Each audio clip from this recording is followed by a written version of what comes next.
Welcome to another episode of Prepper Talk Radio, radio for the ready-minded, where we focus on God, family, and country. We've got Scott, Shane, and Paris in our virtual studio, and we are live on Facebook and on YouTube.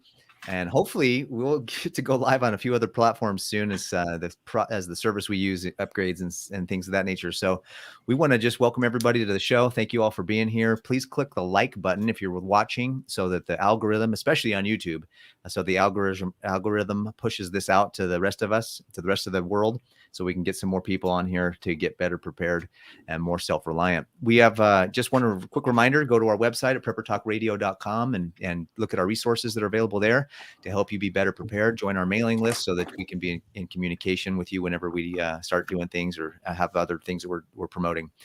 Also, want to just remind everybody that right now, there's a great opportunity for you to learn a little bit more about how gold and silver can be a great part of your particular portfolio. With the way the dollar is going, with the value and inflation, one of the best ways to hedge against inflation for thousands of years, frankly, the God's money is with precious metals, gold and silver. It's a definite thing that we recommend you have as part of your portfolio, as part of what you're doing. So we highly recommend you contact our good friends over at ITM Trading.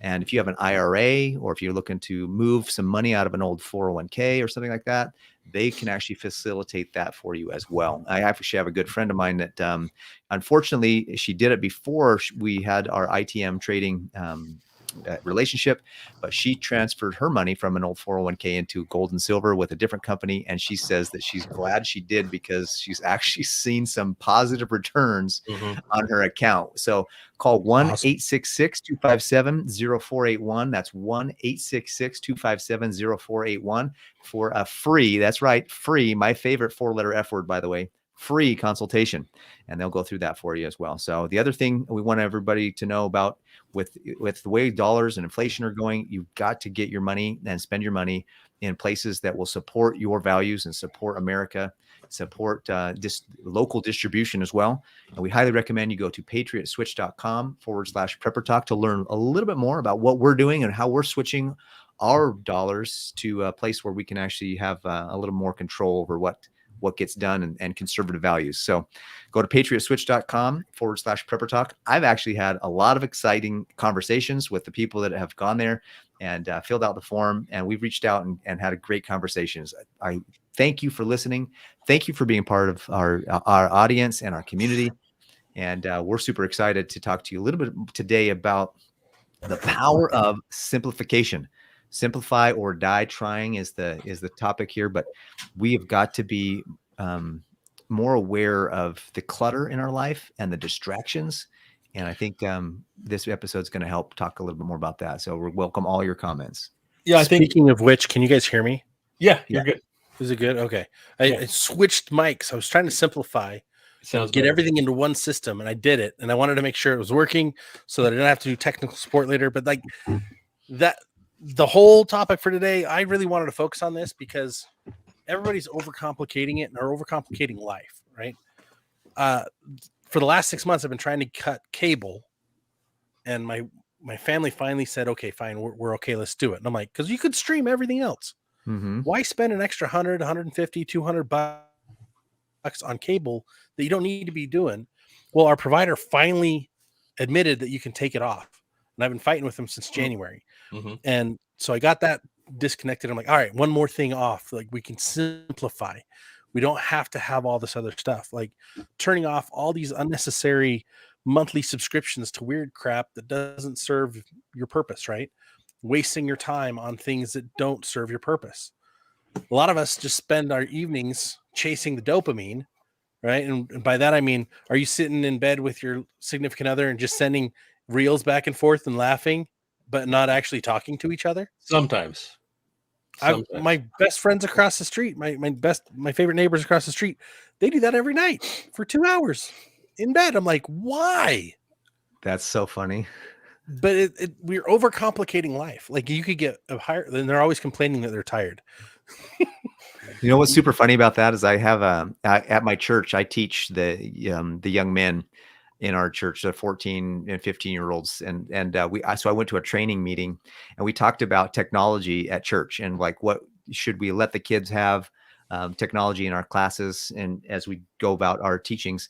And one of the things was, yeah, absolutely, because they can look up scriptures. You know, you get the Bible apps and the scripture apps that people can actually read and look. And but one of the guys was like, you know what? Sometimes I have to tell the others, like I'll tell one of the students, I'll say, hey, can you text the guy next to you to tell him to answer the question or to read the poem?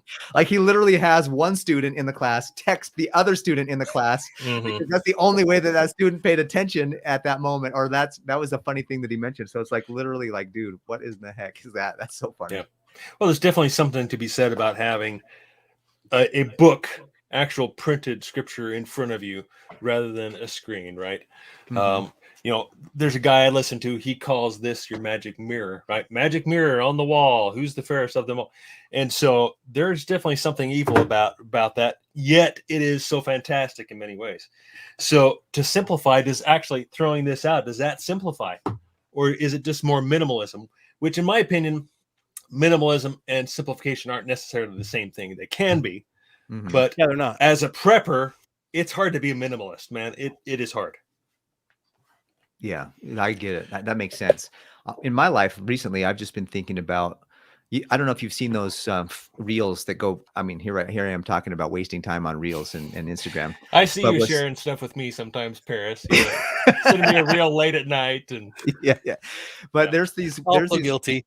Right. There's these reels I've seen where I'm scrolling through and it seems really exciting, like some stupid, absolutely asinine, just ridiculous, whatever, somebody's doing something. And then it like stops and says, what are you doing? Why are you wasting your time scrolling through these things? Go to bed. Right? Have you seen those reels where they do that? They kind of trick you halfway through? Yeah, TikTok guy. Yeah. TikTok does that. I have never seen that on reels. What are you doing? TikTok go to bed. Yeah, that does. They do it on reels too. Hold up. Shouldn't you be going to bed right now? I think in relation to that, I think that's perfectly fine. You just need to realize when it's time to put it down and time to stop scrolling. You know, I do learn a lot when I am scrolling particular things, right? But there are certain times which I just, man, this is just a waste and time to put it away, right? There's a time and place for everything. But you know, maybe going to bed, having that screen in front of your face is not the best time to do it, right? Nope. I'm gonna bring something back. This has been a long time coming. We haven't had a reference in a really long time, but I'm going to refer to Jordan Peterson. And wow, I know, right? Like we haven't talked about him in a while. One of the things he says that if you really feel like your life is out of control and you feel like you're distracted and just everything's swirling around you, one of the first things he advises his clients to do is clean their bedroom. And I'm just like, you know what? My wife is, I love her, and obviously, but she's like, Paris, your office is such a mess. I don't know how you get any work done down there. And I'm like, well, it's a creative mess, you know, whatever. I like make all my excuses. Everything is. Yeah, but the other day I was thinking, you know what, this place is kind of like a whirlwind, and I just started cleaning off my desk the other day, and it was funny because I found some things I was looking for. I was like, oh, that's where that went, you know, underneath that pile of papers. So simplification, and I cleaned off my dresser too, and some of those other things, and she was grateful for that, of course, because she lives in the same space with our bed in our bedroom. But the point is that sometimes simplification just means clean and get tidy, clean up your house.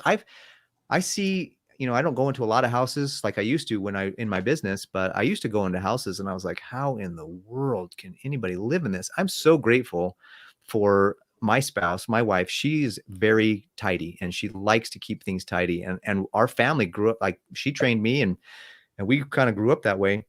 All of our kids. She raised you right. She raised me up right. You know, she taught me taught me good. And so I thought it was the dumbest thing to make my bed every day. I'm like, I'm just going to be in it again in a few hours. Why do we make the bed? But there's a reason to make the bed. And I think Utah Mike's exactly right. You know, if you make your bed, there's something different in your day and your mentality. It does good things to your psyche when you're tidy and organized. So does organization, does that equal simplification? I think it's part of it anyways. I think it makes things more simple. So as preppers, if we're organized, then it makes certain processes more simple. Like I've got a few supplies I've been looking for a while that I just can't find. I know I have them somewhere, but I'm going to I got to dig deeper to find. And so You need to go online to preppertalkradio.com and download. All right, here we go. Our resources, because there's an organization chart in there, and you can take that a next level. Like what we've done is we've binned everything. Like we put things in bins that can go in bins, and then we have what number bin they're in, and then all of our bins are against different walls and different places wherever they're stored, and they have their numbers. And so you can look at your list anytime and go, oh, that's in bin 5. Go to bin 5. Got what I need, right? That was my wife's. I got 5 kids in the house too, so right. That's part of the problem. Of varying ages. True. Yeah. But here it goes back to this adage: a place for everything, and everything in its place. For everything is bagged. I used to think it was crazy. You remember those peg boards in people's garages, and they'd have like the hammer hanging up, and they'd have an outline of the hammer, and they'd have the pliers hanging up and an outline of the pliers, excessive, and the needle nose, and so on and so forth, right? I thought that was stupid growing up. I'm like, why would you do that? Just put it all in toolboxes. As I've gotten older, I'm like, man, that is so brilliant. Yeah. Like, and that's why these mechanics have these huge toolboxes with multiple drawers, everything laid out, and they go right to it and know right where it's at. There's a reason for it. This last Saturday, I spent some time with our with one of our good friends, Todd Nielsen, with Nielsen Training, and he helped me. My AR was acting up, and he helped me out with some stuff. And I went to his house, and he showed me his man cave, his man shop. And I was impressed.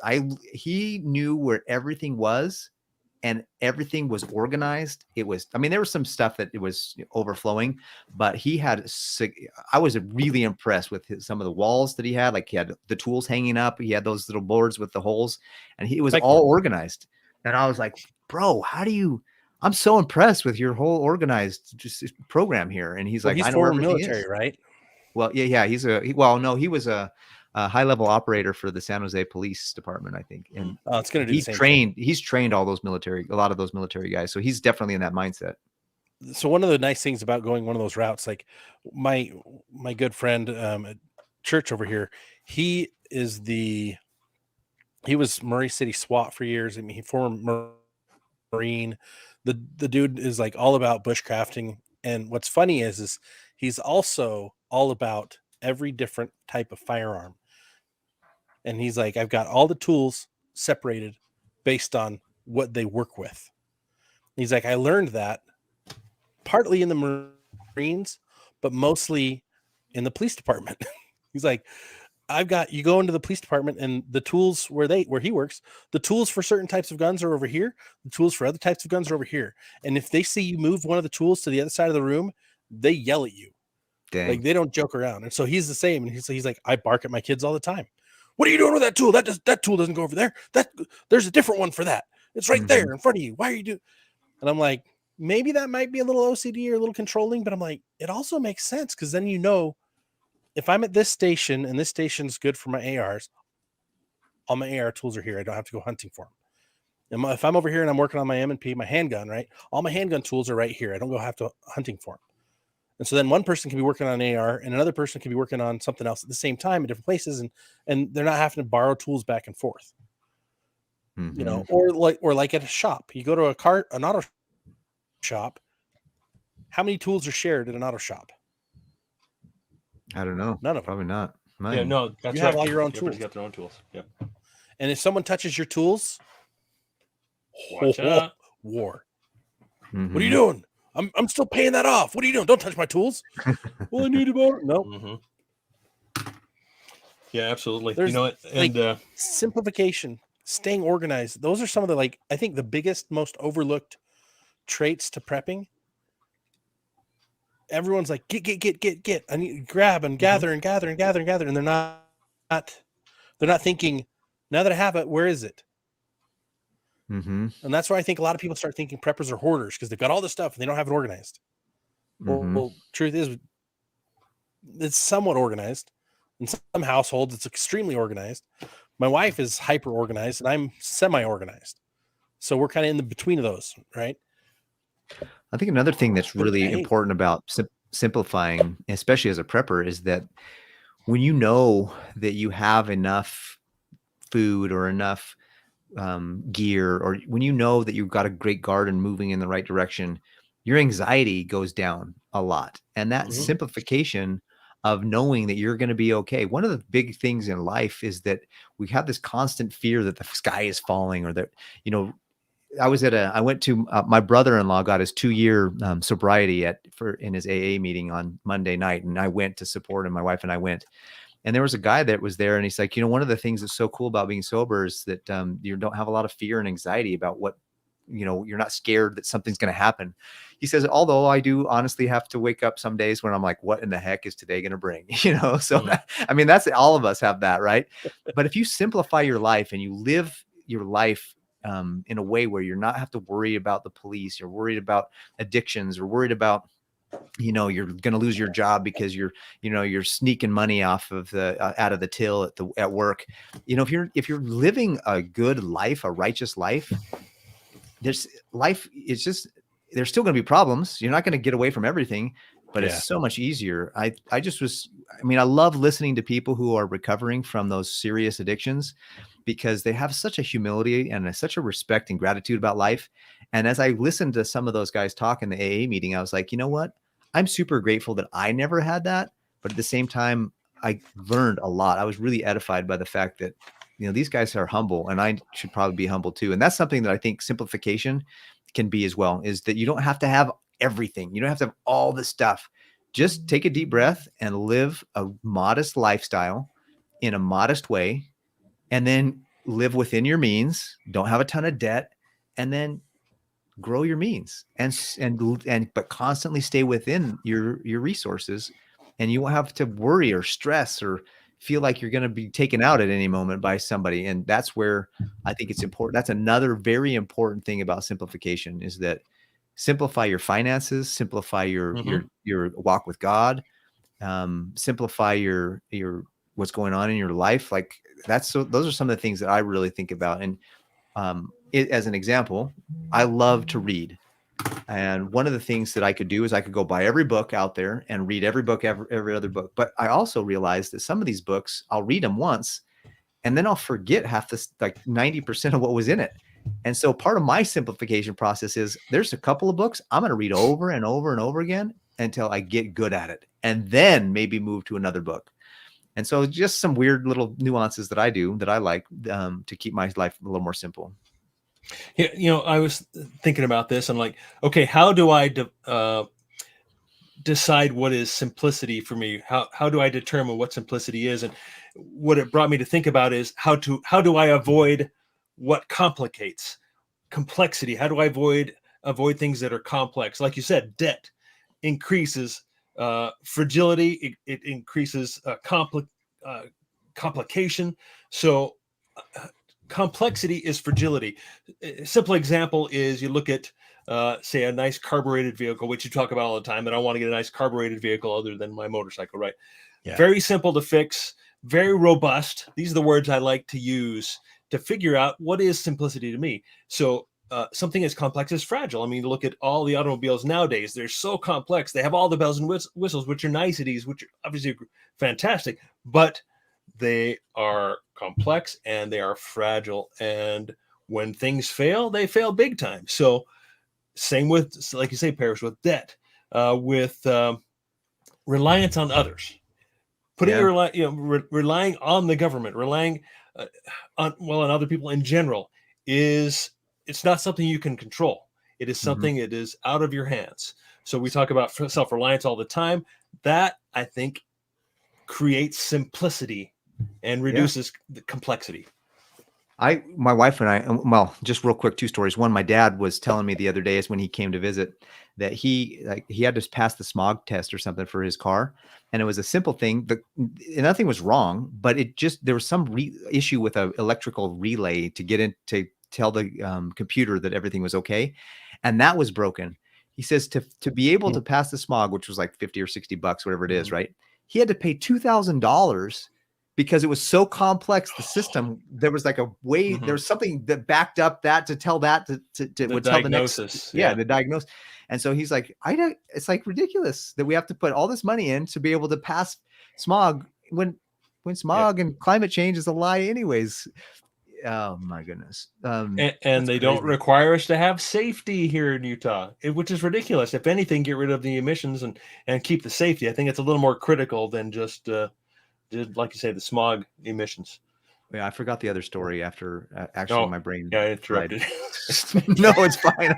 I can't believe I forgot it. I usually have a better memory than that. That's just crazy. But simplification is so. Oh, actually, here I remember now. So my wife and I were talking about, what kind of a life we wanted to live and what would be like an ideal life. And I said, I think an ideal life would be to live simply and have no social media. Because with social media, we always want, like, when I see what other people are doing, I'm like, I want that. That's something I don't have. And so the lack mentality comes really hard for my wife and I. And she actually has gotten off a lot of social media. She's like, because I just get too tempted by what everybody else has or supposedly has or appears to have that I don't. And so she begins to think that she has lack. She doesn't have, and she can't. Yeah. And that's frustrating. And I agree that if we feel like we're lacking, we're going to be in a lack mentality, and a lack mentality will be like we're constantly striving to have more, or have the next thing, or keep up with the Joneses, or all these other things. And that's part of the problem. If you want to just live a simple life, wealth, I think somebody defined wealth as having what you need and not wanting more than that. And that's like, you don't have to have millions and millions of dollars. To me, you're wealthy if you have everything that you need, and you have sufficient for your needs and a little extra. That to me was a really eye-opening. There was a couple of BYU MBAs that went down to Mexico, and they met this guy, and he was a fisherman, and he had one boat, and he'd go out in the morning and he'd go catch a big fish, and he'd catch two fish. He'd take one fish to the market and sell it, and the other fish he'd bring home, and that was for his family. And what the fish that he'd sell, he'd make enough money to buy all the other stuff that they needed. And then he'd go home and he'd take a nap and he'd relax with his family and play with his kids. And these MBAs are like, man, you've got such an easy business model. Here's what you should do. You should go out until you catch 4 fish. And then you can do that for a few months. And then you've got enough money to buy a second boat. Now you can hire someone else to run your other boat. And together you can bring in 8 fish a day. And you can split the profits of the other boat with that boat captain. And then as you start making more money, you can get a third boat and a fourth boat. And he's like, and after a while, you've got so much money coming in from all your boats that you can retire. And he's like, what does retirement look like? Oh man, you can do whatever you want. Like you can get up and go golfing. And he's like, I don't golf. He's like, well, okay, you can what do you like to do? He's like, I love fishing. Okay, so you can get up and go fishing in the morning. And then you can take a nap in the afternoon and you can go play with your kids. And he goes, hold on. I'm already doing that. Am I retired? Oh, that's awesome. That's wealth. The power to say to someone else, I'm good. Or here's another word that we need to learn in our vocabulary. No. It can be no. It can be no thank you. It can be F no. Like however you need to say it. Everyone needs to regain the power of no in their life. No, I don't need that new truck. No, I don't need that new toy for my kid.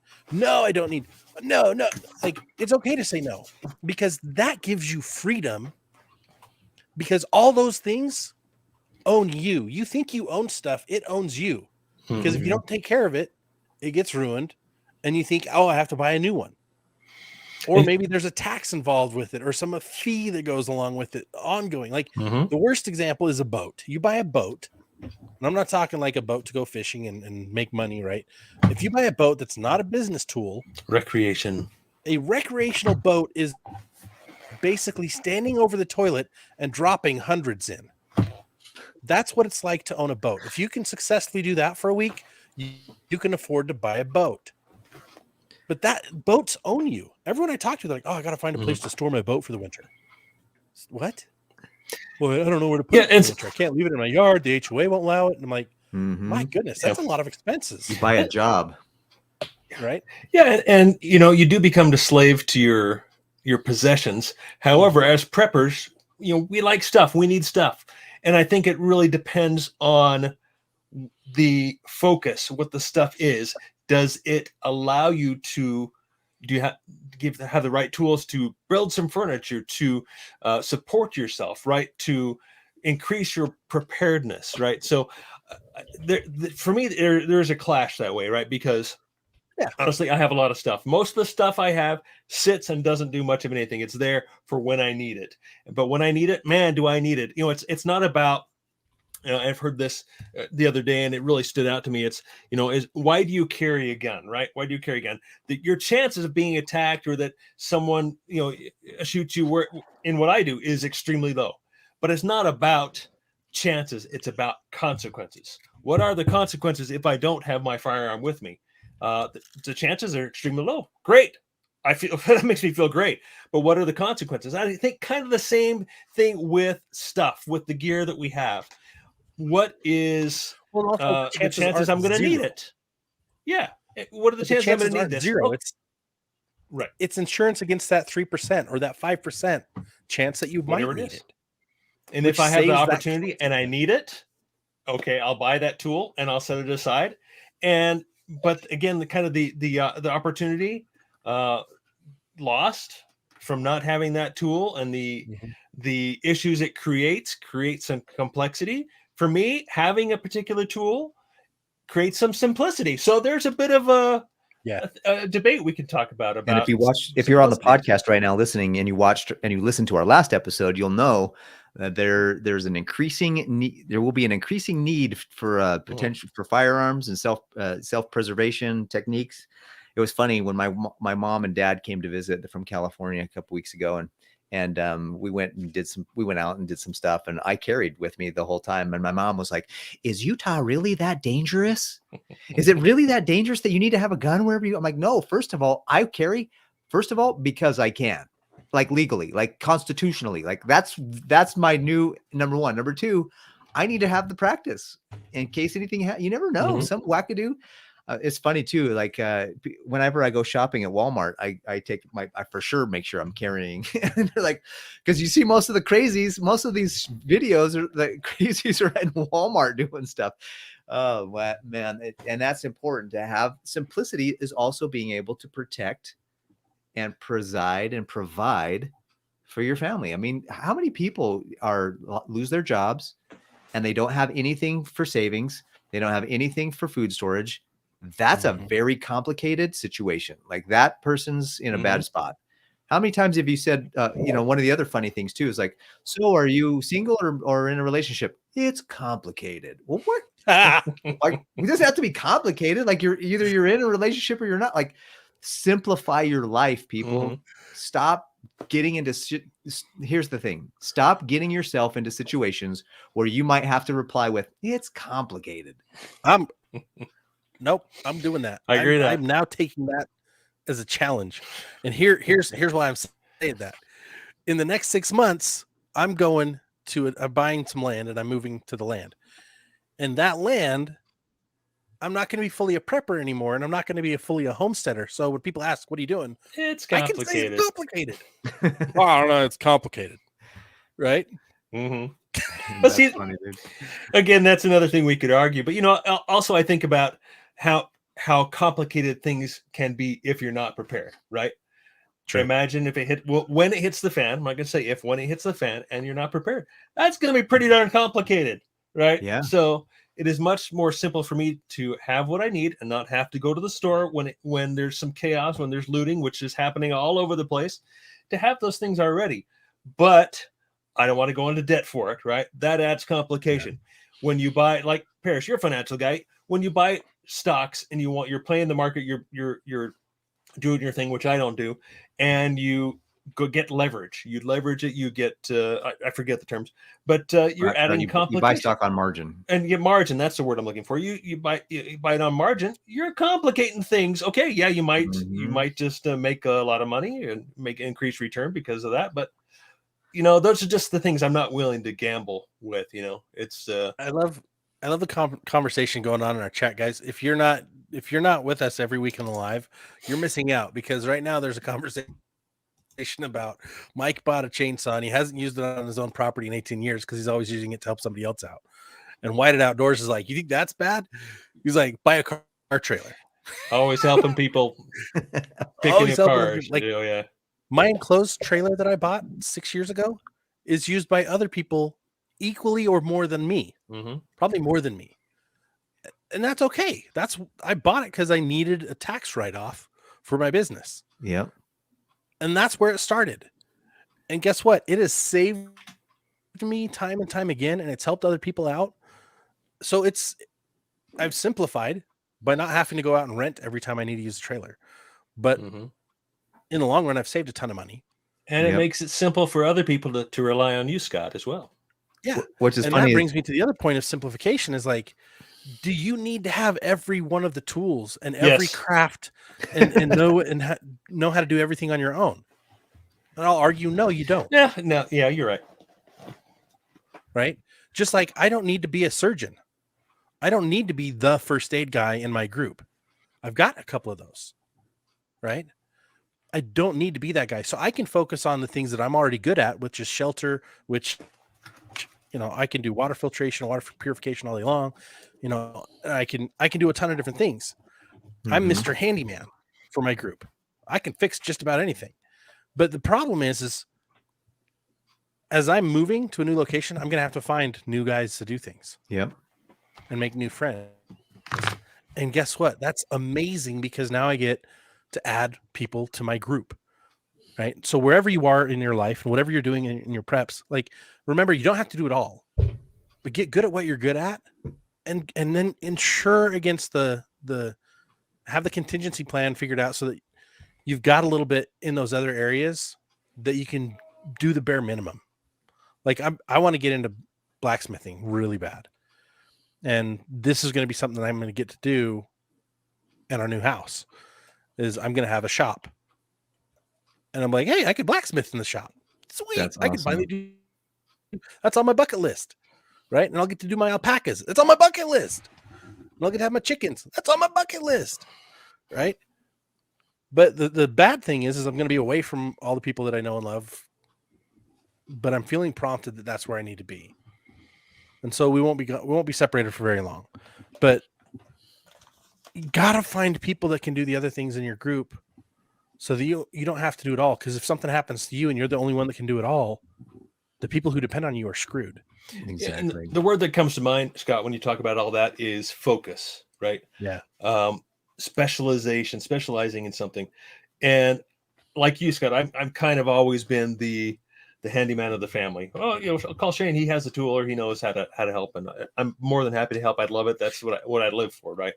And so, but there are some things which I'm better at others, but to try and really be the jack of all trades or really the master of all trades is pretty complicated. Right. So I think for me, it just takes a lot of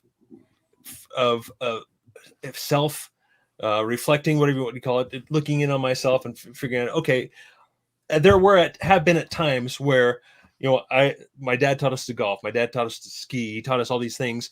And there's a lot of things I love to do. And I've had to make a conscious decision. You know what? I'm going to either I'm going to take this seriously and get better at it, or I'm going to give it up and walk away and let somebody else do that. Right. So those are can be some tough decisions sometimes, but sometimes for me, they've been very simple, very easy. Like, you know what? I don't need to do that anymore. I'm walking away from it. I'm fulfilled. I've done that and I'm happy and I'm moving on to something else. That reminds me of a saying called adding by subtraction. I like that. What that means is that you add value to your life by getting rid of the things that aren't bringing value to your life or as much value. I think it was, I can't remember if it was GM, General Motors. Anyways, the CEO, he got in when he first got in. I can't remember which CEO it was, but there was a story that I heard that one of the CEOs of GM got in, and they realized that their focus of their company was the one thing that they were going to hone in on. And there was a couple other subsidiaries that they had that were making money. They were profitable, but they decided that they were going to sell them off and just bring every resource to bear on the one focused area that they were really good at. And that simplified their business model and their business plan to the point where they were able to really climb and do some things. And I think it was General Motors. Maybe I should have just said some corporation in general, but I'm pretty sure it was them, one of the CEOs of in the past history of them. But the idea of that, conceptually speaking, that the idea of that is important. I was just thinking to myself the other day, like I have a lot of things. I have a lot of interests. I'm a financial planner. I have, I do health insurance. I do, and I'm a podcaster on preparedness. Like I have all these passions that I want to have pursuits in. And sometimes I have to say no to some things because it's just going to complicate my life even more. And then I have to also say, you know what, maybe not right now. Maybe the season of my life, I can't pursue something right now, but I'm going to put it on the backboard so that if something frees up over here, I can then maybe bring it in and add it in and pursue that.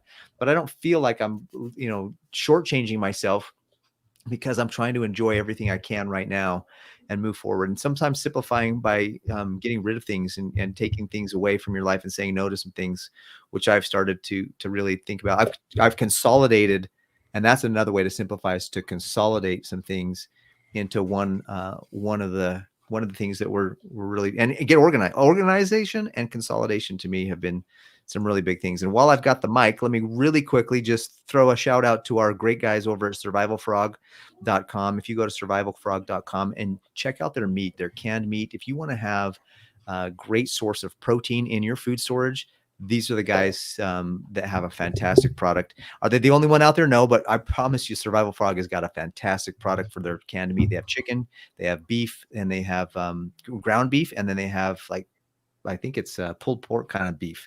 And so go to survivalfrog.com and do Prepper Talk as the code as you check out, and you get 10% off at Survival Frog. And also Survival Garden Seeds. Survival Garden Seeds, if you want to have a garden, whether it's a winter garden, summer garden, herb garden, whatever kind of garden you want to grow, they have a seed packet for it. So Survival Garden Seeds, check them out. Enter code Prepper Talk at the checkout, and you'll be able to get another discount as well. And all of these links are in our description, especially on our YouTube channel. And I think they're in on most of our podcasting locations as well. So if you want to just look at the description and copy and paste and go and use that, you'll be able to have access to those deals. So again, back to the show, back to the topic at hand, off the commercial.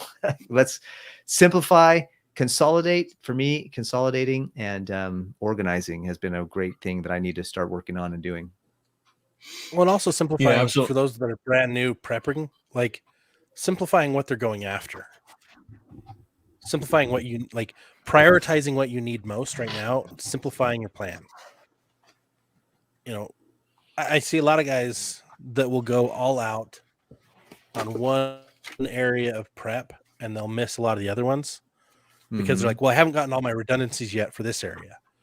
And mostly that happens with food. They'll be like food storage. I'm like, oh, I got to get more and more and more and more and more and more. And I'm like, all right, cool. Well, how's your water working? And they're like, well, I haven't got any. How's your first aid? Well, I haven't gotten any. And it goes back to, I think, what we've talked about, that 90-day pantry or 90-day storehouse. I like to call it storehouse because pantry just kind of denotes food only.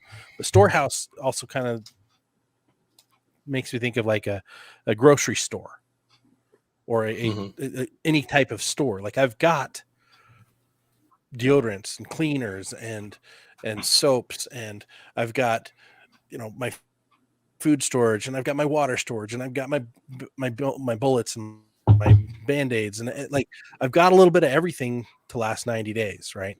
And then you can expand. You can in other words, it doesn't make you think of Target. It makes me think of shooting Target, not the store. The store, that was part of our last show. But here's a little something I did for myself, and I'll do this on occasion. I like to make lists. I have this little notebook I carry around. This might be a good thing that you can practice, especially when you start. If you've been a prepper for a long time, and this was an exercise for me. So if I had to get out of my house in 30 minutes, an hour, whatever, what would I grab?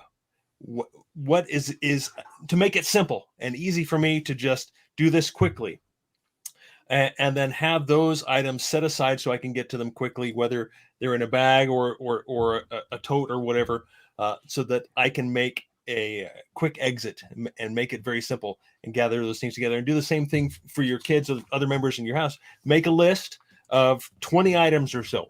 I need to have these. These are absolute necessities for me to get out of here quick. and decide what those are now. Make that list, make it simple. And that's just one simple, thing I think we could all use to simplify that process, especially in a time which might have some pressure. Like, I can't think right now because we're in danger and we got to get out of here. Have that list, put it somewhere quick, and then you can do that. That reminds me of a saying: when the time for action has come, the time for preparation is past. Mm-hmm. And if you have a plan in place already, another thing that's really super cool, especially in my growing up in my family, one of the things that we were taught from my family, as we're again Christians and just want to follow the commandments and live a pure and clean life as much as possible, is that my parents taught me that when you're young, make the decision that you're never going to try drugs. Like, just make that decision now. And so when you're later in life, you're presented with some kind of drug, you say no. Just say no. I mean, the old cliche, just say no.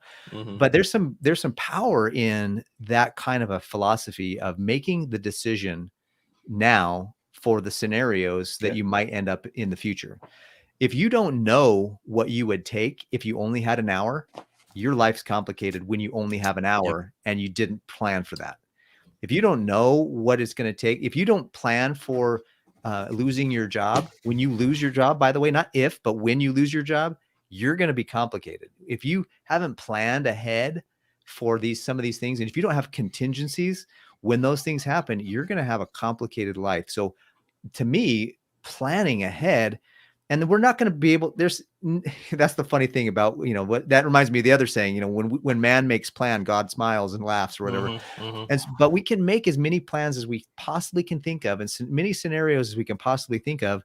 And we're going to be so much more prepared. So when the time comes for action, it'll be a simple decision, a simple course of action that we can take. We'll already know at least 80% of the problem will be solved because we already decided, we already know. And that's something that I think is important about pre-planning, being ready ahead of time. And that is the essence of preparedness. Yeah, absolutely. I think that's key. Like, that is the key to all of it. Like, get the hard stuff done now so you know what to do when the unknown or when the unexpected happens. The 6 P's, I think, is what it is, right? Poor performance prevents piss poor. Poor planning prevents piss poor performance. There it is. Nice. The 6 P's, right? Remember that. Let that echo through your mind. That should be the title of this after we get it up. There we go. Yeah. The 6 P's. I don't know if that's what it is, but it works. It does. That's awesome. And then yes, Utah Mike, you do need to include your wife in your plan. Well, she's part of the plan. Well, she has to include herself. What's the point, right? That's really the way it goes, right? Everyone has to include themselves, be part of the plan. Anyway, that's part of the planning too, right? But I think also part of it is to have your theme music. You got to have some theme music running in your head as you're prepping, as you're when you're under attack, we're in battle. You got to have your theme music. So decide what your theme music is.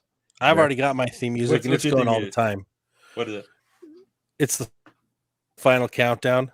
Oh, that's always going on in my head. I don't know why, especially the last few months. Like, I'll be driving. I'm a delivery driver by day, guys, and Batman by night. But you didn't hear that from me. But I'll be driving around, and like, if I don't have like the radio on or I'm not hearing the navigation going, all of a sudden in my head I hear,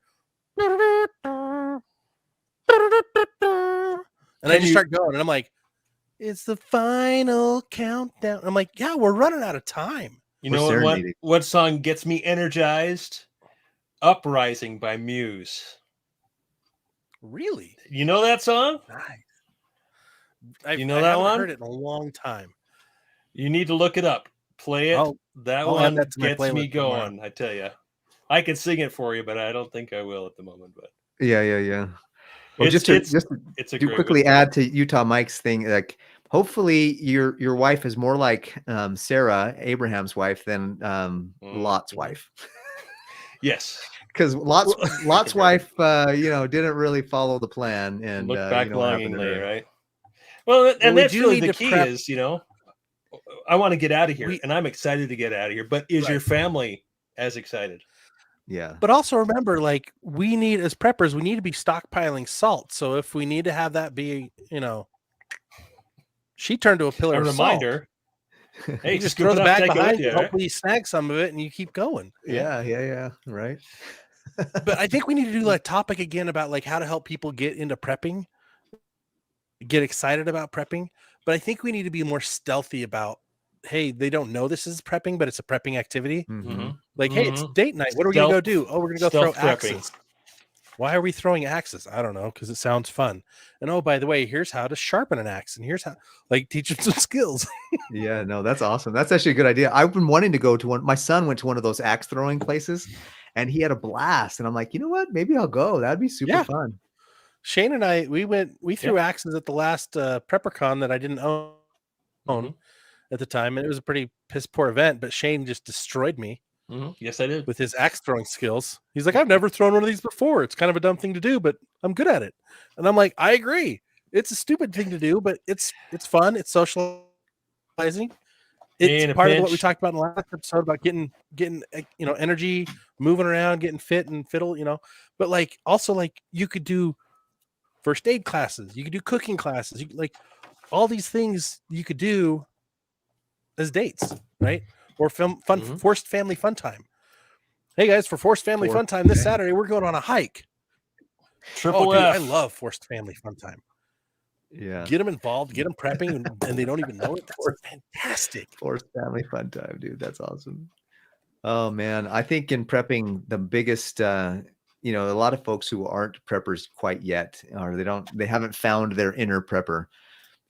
They can feel like it's a super complicated thing because they see somebody that's so far along or so, they've already done so much, and they feel like, oh my gosh, there's no way that I can do all that. And that's the whole idea of our website and where we have those downloadables is to have a simple step process where you can say, here's step 1, step 2, just follow the steps and you'll be able to get to very quickly. Then that's the thing is everything in life that someone has done, if you want to do that, follow the clues that they've left. Success leaves clues. And so you can simplify almost anybody's success or whatever you perceive as their success just by kind of breaking it down to the simple steps that it took to get them where they are. Because every skill can be learned. Just about every skill can be learned. And, of course, I don't think that I will ever learn the skill of dunking on a 10-foot hoop, but, most skills can be learned. Well, you can learn all the skills to be able to dunk. Even though you might not be able to, you can learn all the skills. I might need just to have a lack the height, right? Yeah. But then again, what was it? Muggsy Bogues, he's dunked, right? Spud Webb won the dunk contest. How tall are those guys? They weren't the tallest fellas. Yeah. So maybe you can learn that. I don't know. Maybe. Yeah, maybe I can learn how to jump. This white boy might be able to learn how to jump. That man can't jump. So Sandy just asked, what do I do? Spouse isn't on board with prepping. That's one of the biggest things I see all the time is the spouse is not prepping. Mm-hmm. Well, you got to get on the same page with that. And that's the hardest thing because Shane, you and your wife, probably the best example, you're like mega prepper and she's like, maybe, right? Well, she's on board, but of course I get to do it all. But I want to do it all, right? She allows you to do everything, which is a Utah win. Mike, dude. Oh boy. Mike. Utah Mike just says, "Give a new spouse." Oh, that's I love that. But see, Mike and I have been at this long enough that we can go that route and be joking about it. So. Well, one of the things as a financial guy, I tell people that have a concern about that is that, look, hey, don't think about it as prepping so much as think about it as getting your emergency fund together. And so a really strong financial ideology is to have a good, strong emergency fund. And that's just something that every financial teacher that's worth their weight in gold will tell you to do. And what do you spend money if you lose your job and you need to have, and you're in an emergency? What do you need to do? You need to have money to pay for things. Well, one of the big things you're buying is food.